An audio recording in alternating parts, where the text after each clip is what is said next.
Tonight, we turn our attention to Rivers State, South Nigeria, where some persons have argued that just before the 2027 general election cycle, the biggest political drama is happening. And then you're asking, how exactly did we get to this point? Well, some say it's been a long time coming, particularly when you look at it from that point where what has now become the political tussle between former governor of the state, Nyesom Wike, and now the incumbent governor, Siminalayi Fubara, started to, got on the road with this rift as it now has become.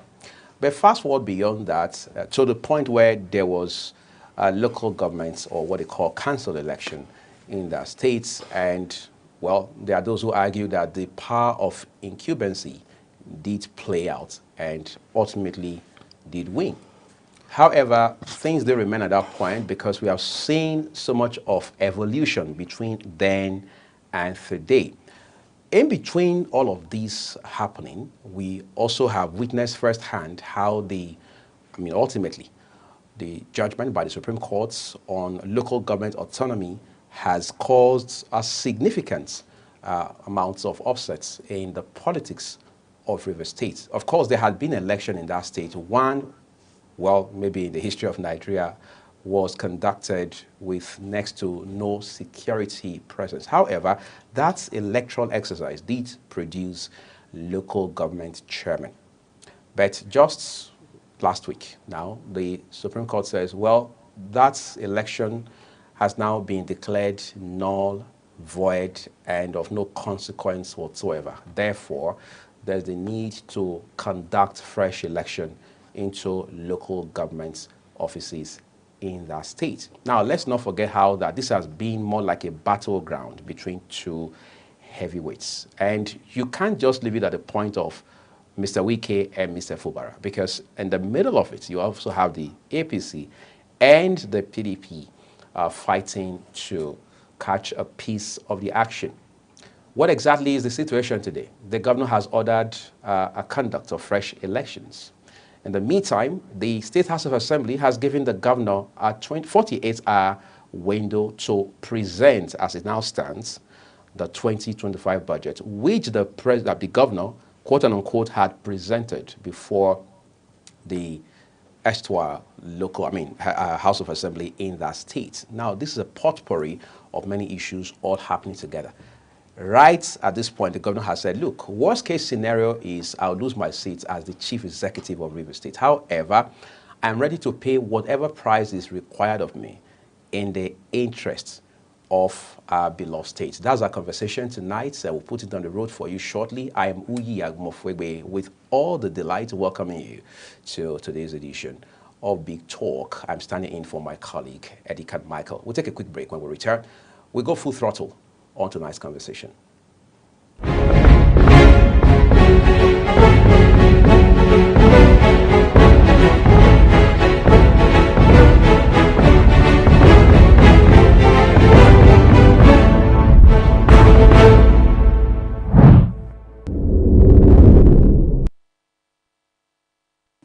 I'm joined live in the studio by Dabo Kiabo.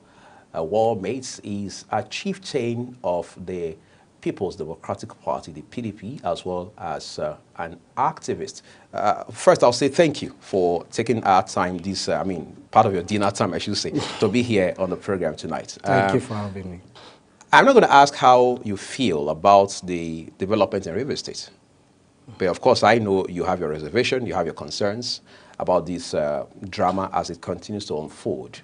Yes.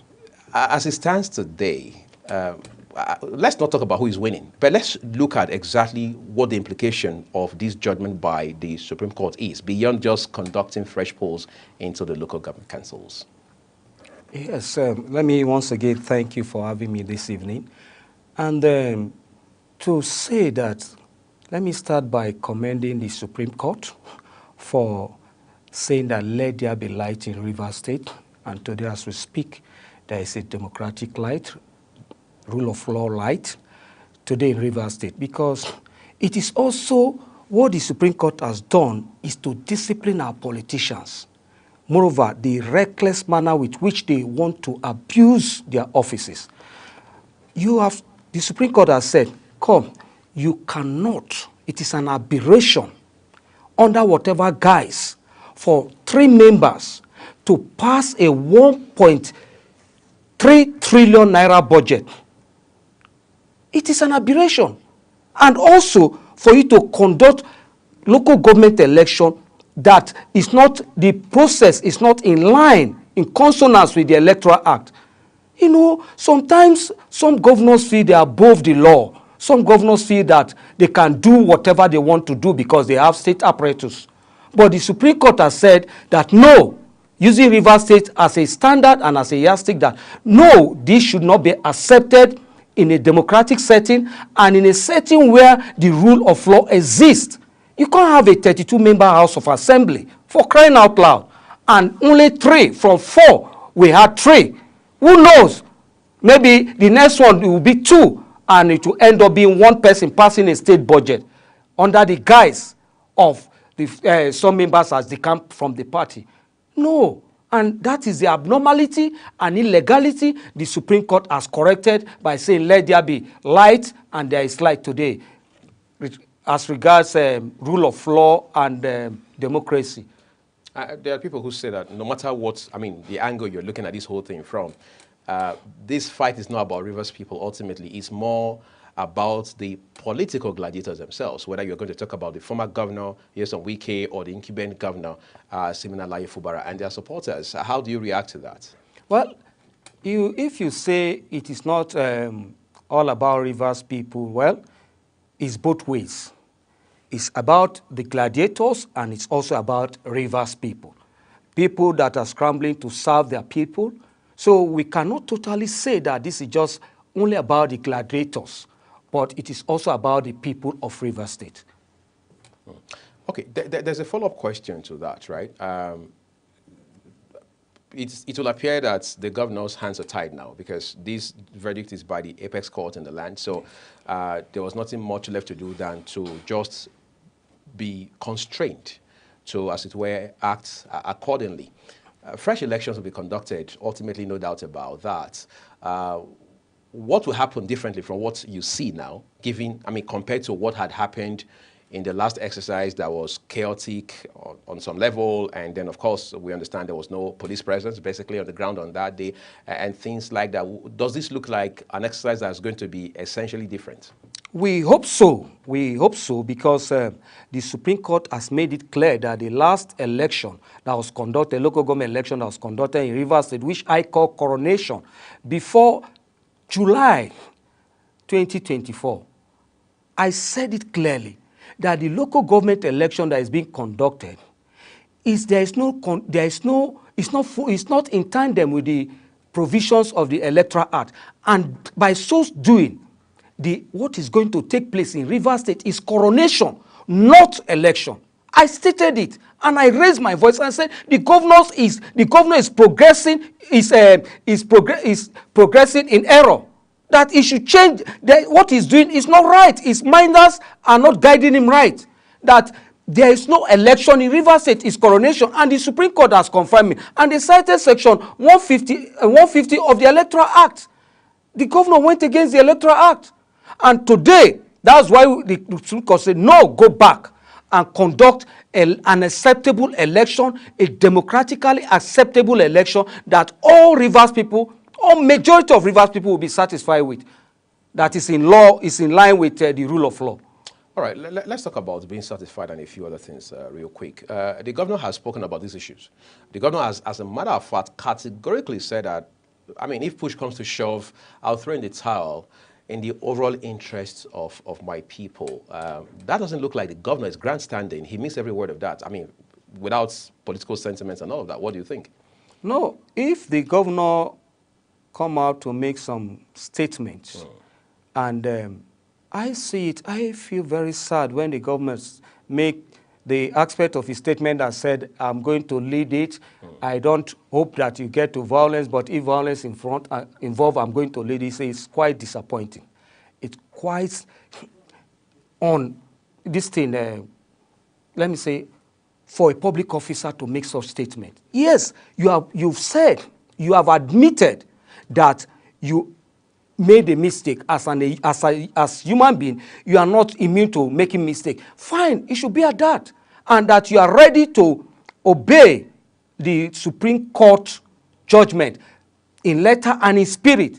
But adding or infusing threat to causing disturbance in the state is not acceptable, and the governor should be careful with his words, because nobody has monopoly to violence. That is one thing, and we want a peaceful state. Today, when the governor was contesting as governor from party PDP, there are people that lost. They did not make statement. Even in the general election, we had other parties that lost to PDP, and the governor won, and he was smiling. Did those people make statement that there will be no peace in Rivers State, or when the time comes, I'll lead it? No. So if he doesn't favor it today, just understand the fact that all we want is a peaceful Rivers State, and not anybody, whether you be the governor or any individual, cannot cause, distort the peace that is in Rivers State as we speak today. So the governor should check his statements and his word when talking to our people, because Rivers people are very peaceful people. Rivers people want peace and development. That is what they want. As it stands today, the feeling in some quarters is that this governor has been pushed to the wall in the manner of speaking. As a matter of fact, they even say that his predecessor, now he's estranged the political godfather, Nyesom Wike, is a huge distraction to him. This is more like asking you to be a judge in your own cause. But isn't there some truth in that? No.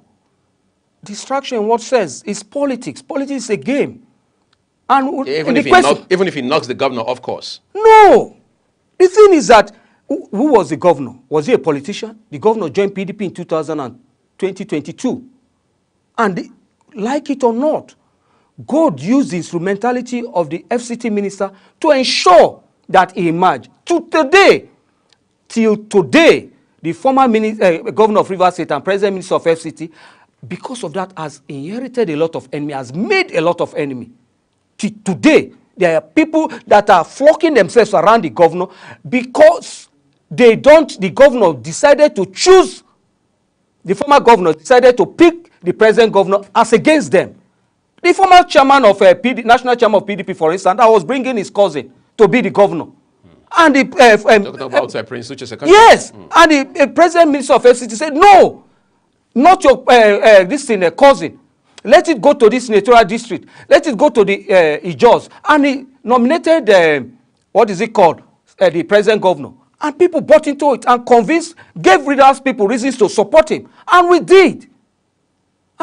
So it's not distracting him. What is wrong in you reciprocating or saying thank you to somebody that has given you this kind of legacy, that your children will still come up and say, my father was the governor of Rivers State? Do you know what it means to be a governor of Rivers State?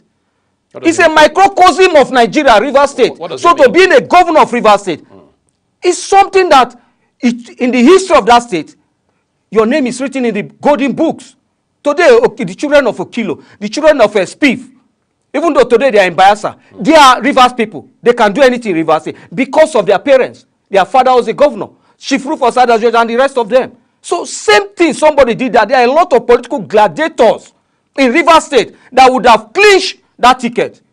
But the former governor said, no, I saw something in this one, and he will serve Rivers people well, and picked him up and said, go for the ticket. Today, within 1 month or thereabout, suddenly, your so-called benefactor, your godfather is no longer good for you. The people that he fought against because of you are as your best friend today. For crying out loud, nobody will accept that.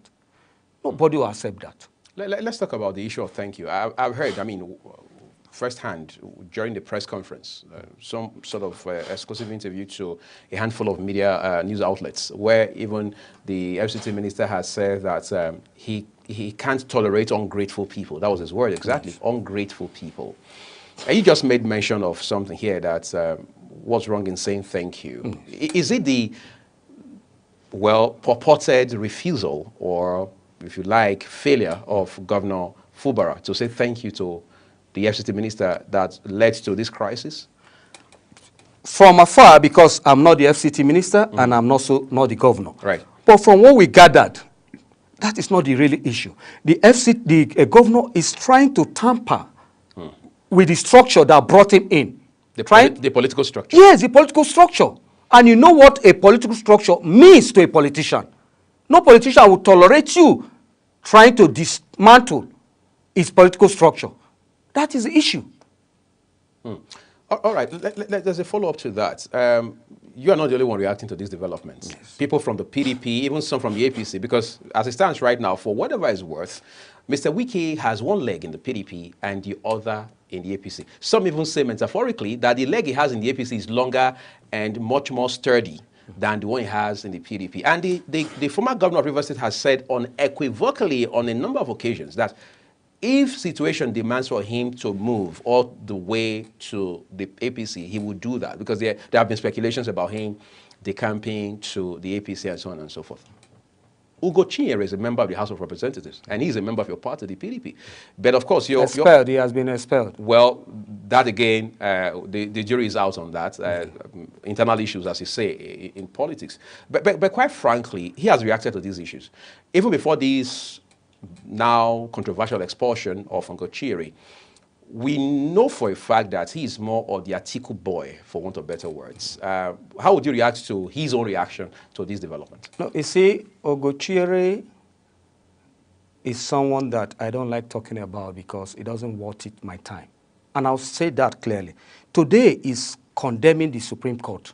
This is the same person that was commending all the judgment that was favoring the governor, the state high court judgment, up to the federal high court and to the appeal court. He was applauding it because we all know it is there in the open. In fact, it has been alleged that each of the local government chairmen, because the party that today that constituted the local government chairman, through which the local government chairman emerged, was a party created by Ugo Chinyere. And he sold it to the Rivers State governor. And we heard that it has been gathered and alleged that Ugo Chinyere, all the local government chairmen, contribute 100 million each to the party through which Ugo Chinyere collect those monies. And the governor has been funding it from what we gathered. And that's why you see him come out and insult PDP leaders, call PDP leaders criminals, and all sorts of things. The thing out as Ugo Chinyere, looking at the Electoral Act, I'm referring to the Electoral Act, very sensitive issue.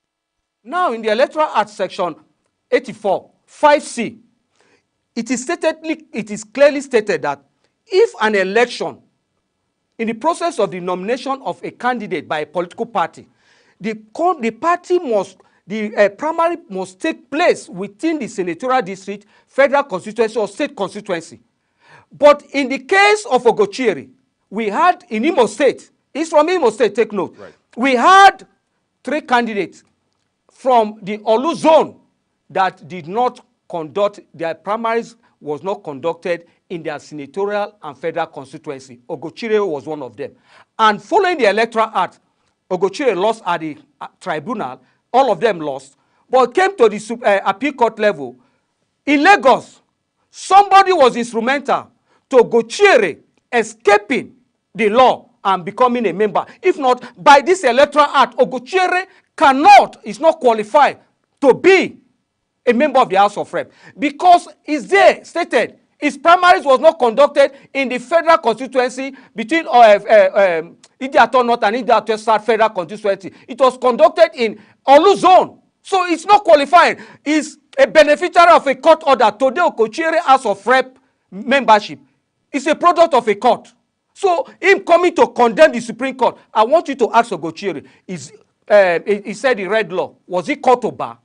I want Ugo Chinyere to come and tell Nigerians if he was caught to bar. I've asked him on several platforms. I've dared him to come and one-on-one. I challenge him on live TV. He should come and defend all the allegations against him. Because the governor is paying me now, just like you said, some people behind PDP are supporting him because they don't like the face of the FCC minister.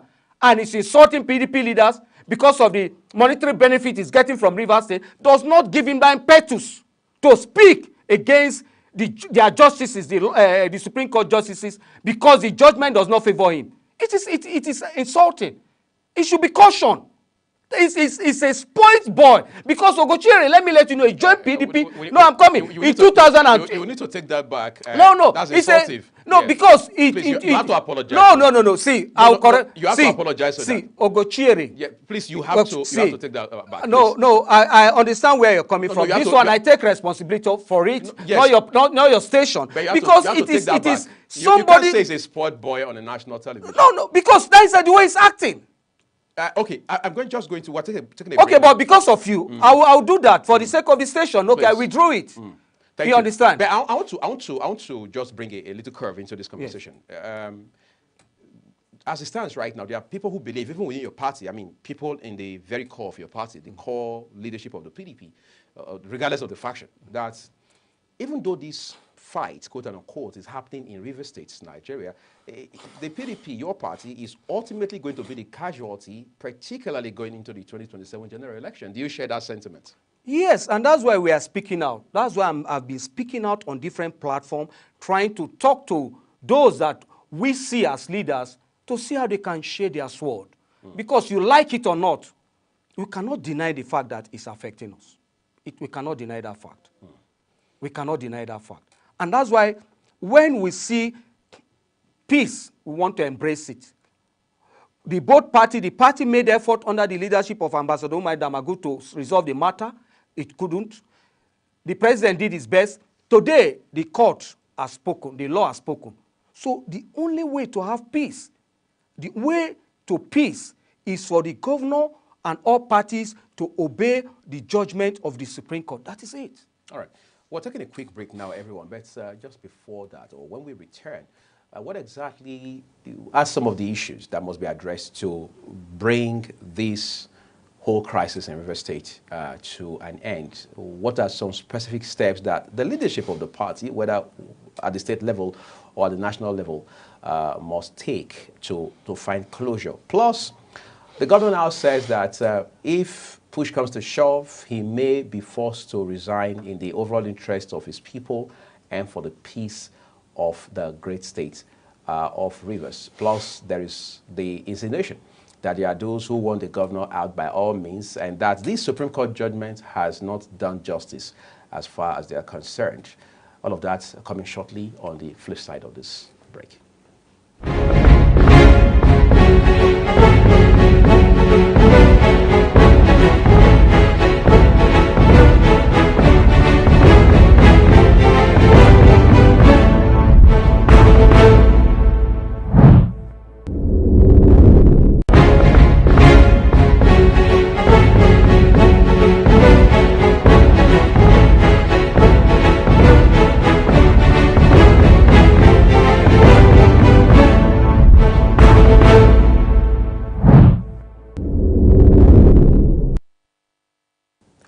We do appreciate your time with us here on Big Talk, everyone. Let's go to, some sort of very, if you like, pivotal part of this conversation, right? There are now speculations in some quarters that ultimately what those who do not want the governor as the chief executive of the state are bent on achieving, and the final analysis is to oust the governor. In fact, they're even now saying that the FCT minister is allegedly the mastermind of that particular plot. Will that satisfy those who are on the other side against the governor? No, you see, the thing is that people are, just looking at the FCT minister behind all these issues that are happening in Rivers Is that State. misplaced? No, not absolutely. But not just that. The governor also has his own role to play, which he failed to play, that has led to this issue. There is no smoke without fire. Right. That is the issue. And the thing is that Rivers people want someone that will serve them.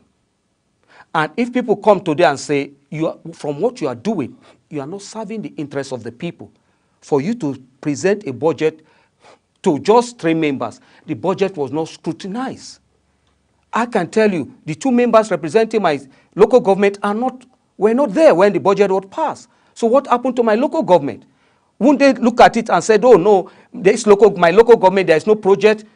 Your Excellency, please, can you insert something there for my local government? So nothing. And that's why people are saying, no, you have taken this political misunderstanding too far to have presented a budget to just 3 members of the House.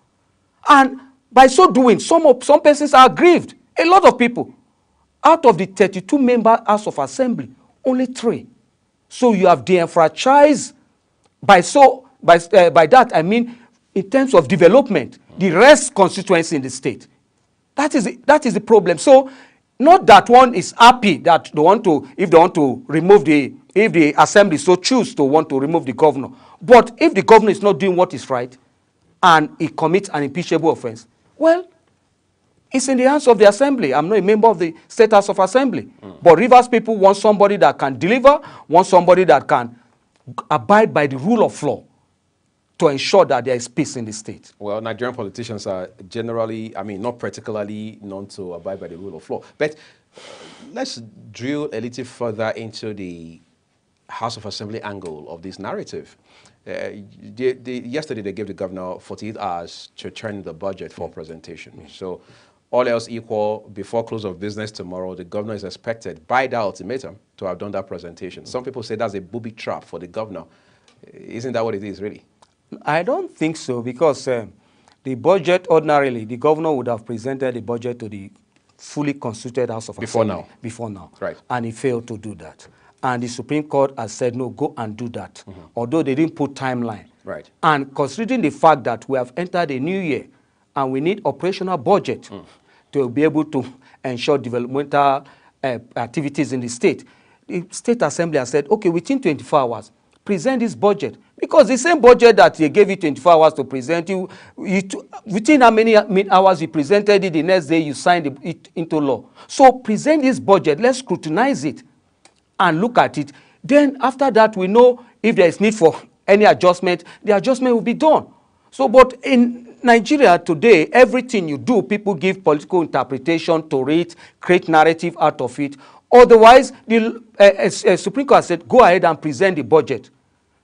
So why, if the House of Assembly said, do that within 48 hours, I don't think it's a booby trap for the governor. The budget is already there. It's just to carry, it's just to present it. So just to present it. I want to bunch 2 questions into one real quick. Of course, we can't run away from the fact that this is a political tussle essentially between Minister of the FCT and the incumbent governor of River State, Siminalayi Fubara. Now, the first question is it too late for redemption? I don't know who needs to be redeemed, whether it's the governor or the FCT minister. Well, when I say redemption, is it too late to resolve this, exactly this issue? That's number one. Number 2 is, what are some steps that must be taken to achieve that? Well, I will, on Friday, I was on a sister platform, and same question came up, and I told them, I said, see, it is almost late, but not impossible. It is almost late, because they did the first attempt, the party did its best, the president did his best, all failed until the Supreme Court gave a judgment. Both parties said, let the law speak, and the law has spoken. So it is not impossible, but it is late. That is the answer to that. And for the other question you put forward about what exactly must be done, yes, it's simple. Just go by abide with the letter and spirit of the judgment of the Supreme Court. And go say thank you to the FCT minister too. No, not just say go say thank you. The FCT minister has said it, that look at it, don't tamper with the structure that brought you to power. With my structure. With the structure that brought him, the governor, to power. Which was built, which was set up by the FCT minister. Yes. So if that is the point, then meet him and tell him, oh, my leader, okay, this is the issue, let's resolve it at this point. You said at the beginning that this is father and son issue. And I agree with that. A father can disagree with a son can disagree with a father. So you can still go back to him and tell him, okay, at this point, look at it. Let's work together in the interest of the state. This is where I went wrong. I want to apologize. And we'll move on. And the peace process will just seamlessly move. And the whole state will have peace. That is just the way forward. But if you want to make comment that you will lead, when the time comes, you will lead, it's not about talking about resignation or talking about you will leave, you will fight. Who is not fighting for the interests of the people? As I'm speaking, I'm a Rivers person. I'm fighting in the interest of Rivers State. That's why I'm speaking. Not just I want to be seen. But because we need a peace in Rivers State, we need development in the state, and we need unity in the state. Is Governor Fubara not driving these issues, development, peace, process, and everything in the state already? Because those are not part of the bone of contention. Nobody is saying he's not developing the states. So, what more should he have been doing in terms of developing the states? No, from what I said, he's doing what he needs to do. Right. He's doing that. But also, we are saying about the political aspect, because you cannot. Kwame Nkrumah says, seek ye first political independence, and every other thing will be added to it. Now, there is no way, because you've used this vehicle, you've used the party as and the former FCT minister as a special purpose vehicle to become governor, you will not discard it. Nobody will accept that. Even the governor himself will not accept that. That after using him to become governor, you now discard him, it's not relevant, or whatever that makes him relevant, you want to destroy it. Even the governor himself will not accept that. So nobody should be deceived, and nobody should whip up sentiment and say, no, this, that. No, the truth should be spoken. You will not like it. He said even God doesn't like ungrateful people. Somebody gave you this opportunity. To be frank, let's be frank. Just 2 months, you fall out with the person. Do you know the number of political gladiators we have in Rivers State? And how many of them are dying to be governor of the state? And by the benevolence of God and the instrumentality of the FCT minister, you became a governor today. Even though it's for a day. What Abiola was praying for till he died was to be Nigerian president, even for a day. Today, you didn't even pray for it, and God gave you the opportunity using the FCT minister.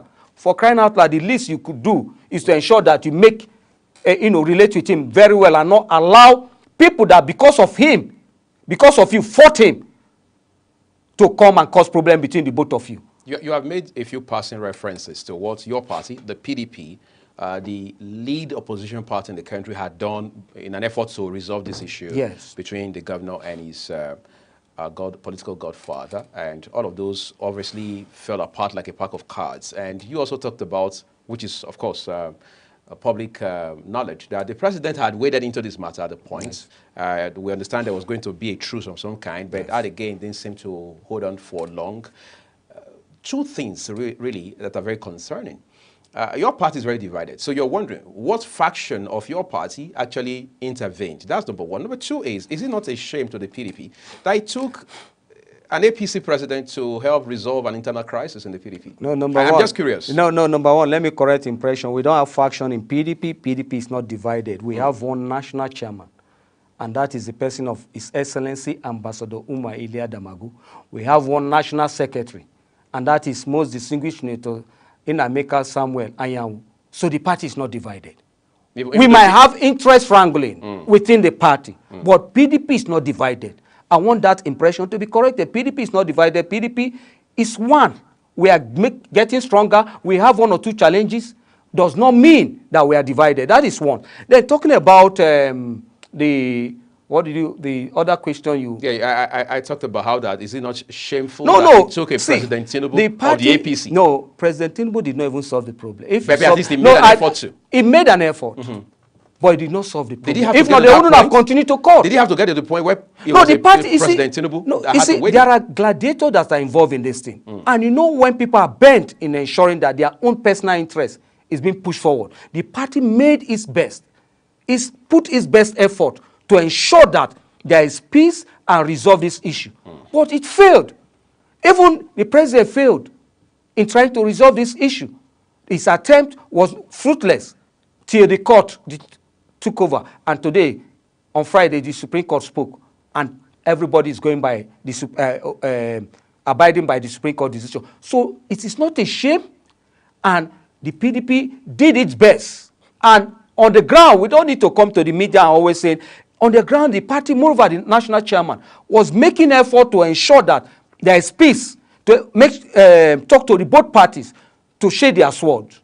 But for reason best known to them, they did not allow that to take place till we got to the president level. Even to let you know that at the day the Rivers State governor met with the president, he was supposed to meet with the PDP NWC, but did not honor that invitation.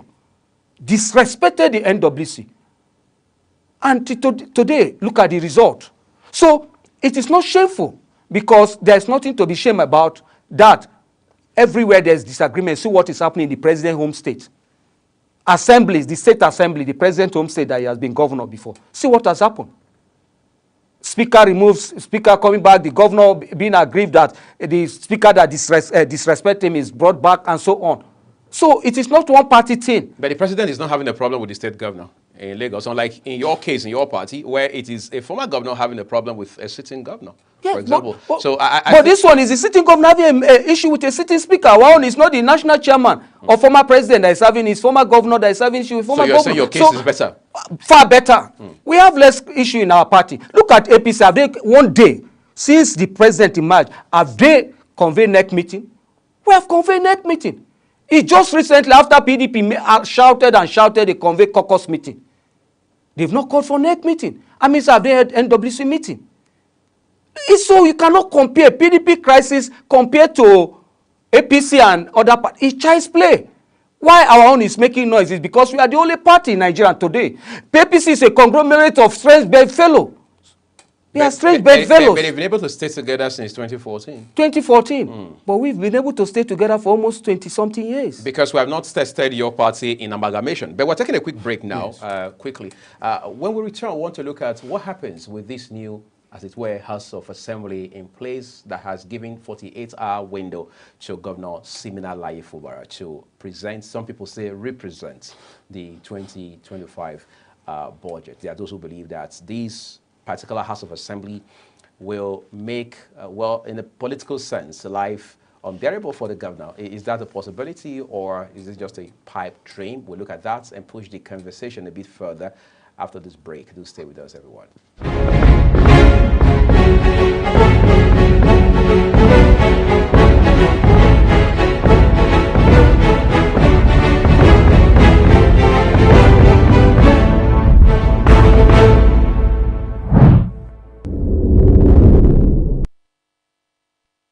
There are people in this country today, Warmate, who believe that the current House of Assembly, as currently constituted in the state, is a weaker army, so to speak, as far as politics goes. They say, they are going to be on the front lines when it comes to the FCT minister railing against Governor Siminalayi Fubara. At this point, if there's anything to go by, can we comfortably and conveniently say the war has just started politically in Rivers State? I will not say the war just started. I will just say the assembly has been given the opportunity to serve their people. And it's not the war. So, you see, people forget to understand that legislative work is to scrutinize what the executive are doing. It's not just to make laws. Moreover, when it comes to budgeting, we saw what happened under Saraki Senate presidency, under Dugara Senate presidency. We saw the issue between them and the presidency. So what is happening in Rivers State is not a new thing. The assembly will sit. They just ask him, bring the budget. Let's look at the budget you presented to your assembly members in government house. Bring it. Let's also sit as a whole. Want your assembly members to come and let's look at it and scrutinize it. I don't think there's issue about that. So it is not a time to fight. They just want to make sure that the right thing is done. That is what the assembly members are calling for. That's why they say bring the budget. If they want to start a fight, I believe they would have started with the impeachment process. But it's just a narrative being pushed by people. I don't think. And the FCT minister said, I don't advise them to do that. He has said that. So they want things to be done properly, and that's why they say, come, let's look at the budget you presented. If the budget is okay, fine, we'll pass it. If it's not okay, we'll look at the areas that are not okay. Even the 2025 budget as passed by the president, the National Assembly looked at it and said there are some areas, they increase the figure allocated to those agencies or projects. So there's no fight, and the Assembly are not just weak. See, there's something people fail to understand, is that every politician is loyal to somebody. It depends on who the politician is loyal to. Every politician is loyal to somebody. Even the president will tell you that he's loyal to some persons. So I don't so know. If the assembly members are loyal to the FCT minister, there's nothing wrong about it. There are assembly members that are loyal to the governor as we speak today. So I don't think it's an army. Then that means every politician has an army. That means those that pass the budget are the governor's army. Just a while ago, you said that the PDP is not divided. No, it's you not. talked about the chairman of the party, Yes. Ambassador Damagun, Yes. and a few other things. But there are governors who don't regard him as the chairman of your party. For example, the Bauchi state governor has never hidden that. And in fact, they are even saying that this is long overdue. This gentleman should step aside so the right thing will be done. The right thing they say is that the chairmanship of your party, that is the national chairmanship, must move to the north-central part of this country. That's a tussle in itself. So won't we be living in denial if we say the PDP is not a house divided against itself? No, it's not divided against itself. Look at the former statement of the same PDP Governors Forum chairman. It's the last Governors Forum meeting who they invited to come and sit with them. It was a national chairman. You see when the Governors Forum chairman was addressing the media, who stood by his side? He's the national chairman, and he's the only person that was asked to be in the closed-door meeting with the governors. So if we have crisis, the Bauchi governor would have brought another person as national chairman. Why did he sit with Does he have the power to do that unilaterally? So if he doesn't have the power, he wouldn't have even invited the chairman. But the chairman was there, and all our governors were there. So that means the acting national chairman, His Excellency Ambassador Umaile Damagu, is constitutionally, politically, and legally sitting on that seat. So that narrative that it is in North Central, I refer most people to a video where the Northern Caucus picked Ayu and said, Ayu is a consensus candidate of the Northern Caucus. It was not North Central Caucus. It was the northern stakeholders that picked Ayu. So why this narrative of using our constitution is clear there. It is the north and the south. That's why the national chairman is from the north, and the key office, the national chairman is from the national secretary is from the south. So that one is not in dispute.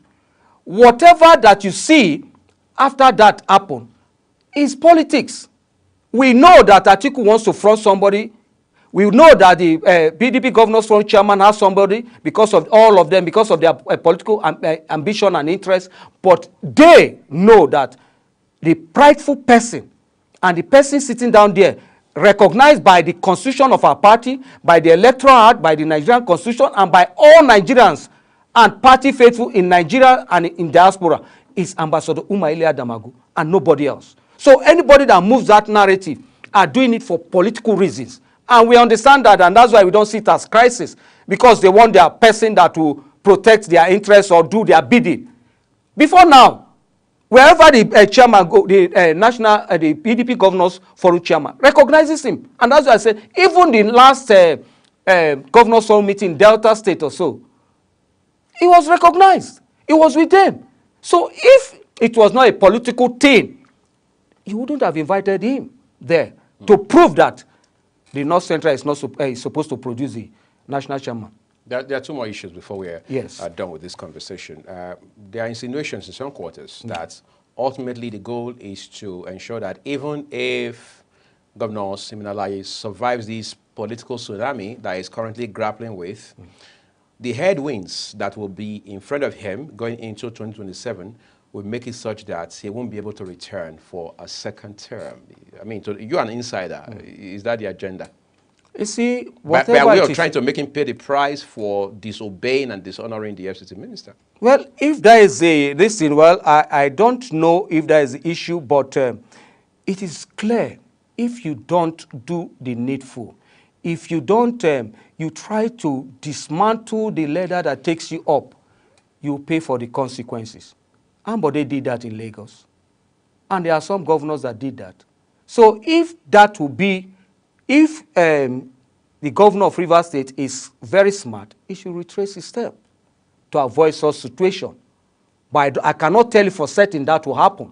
But if it happens, so be it. Then the governor invited it by himself. Because we should, in as much as we look at, because people are demonizing the FCT minister, this, that, somebody that you have been together for so many years, immediately you get power. You are given power.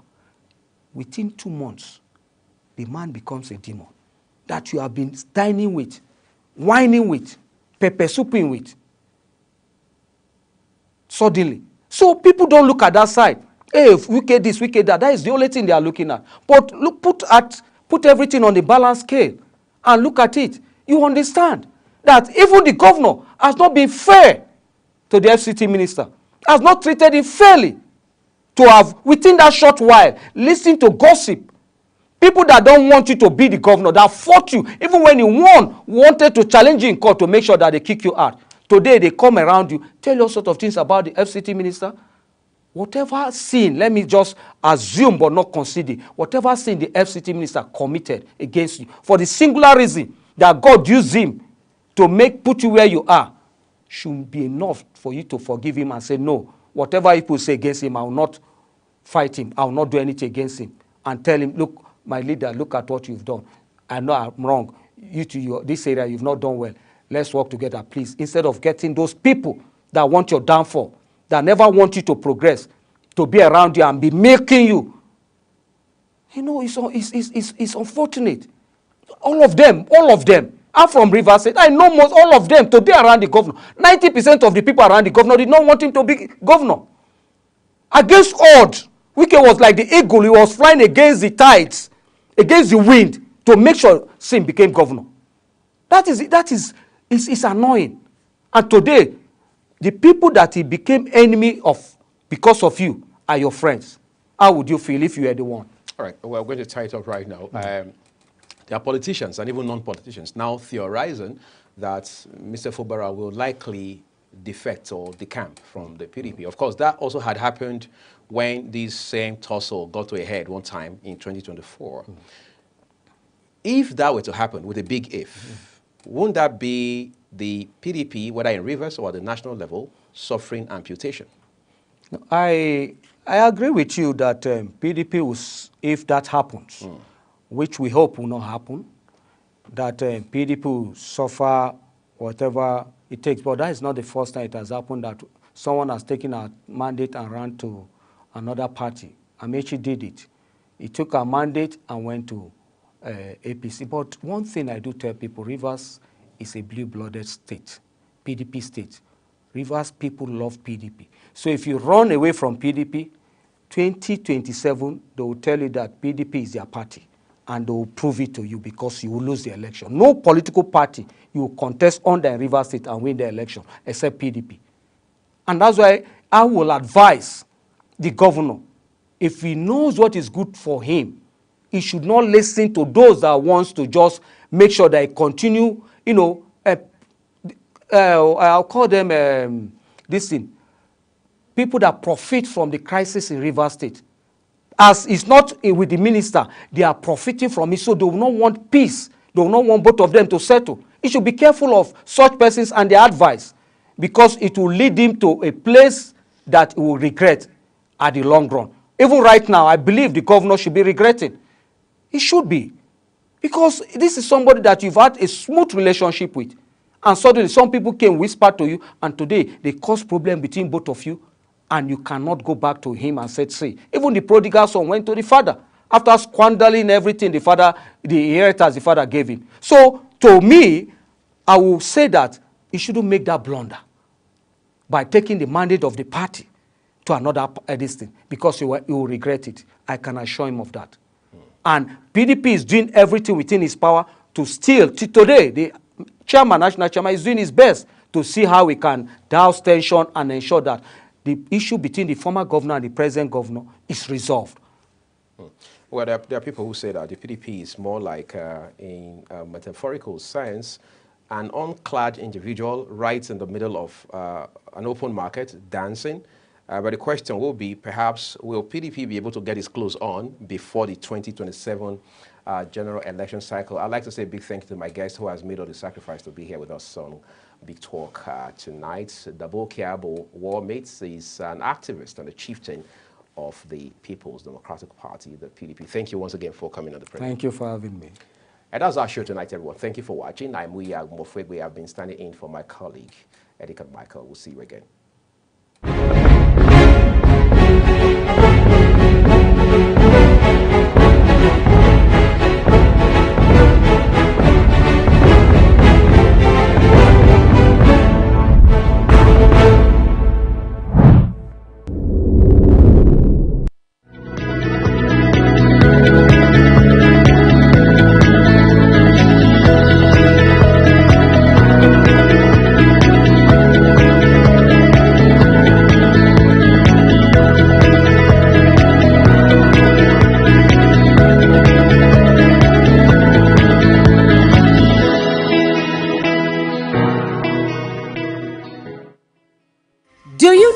that global television can be watched in Nigeria and all over the world.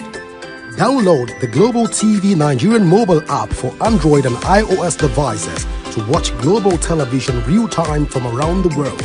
What are you waiting for? Start downloading and stay connected to global television.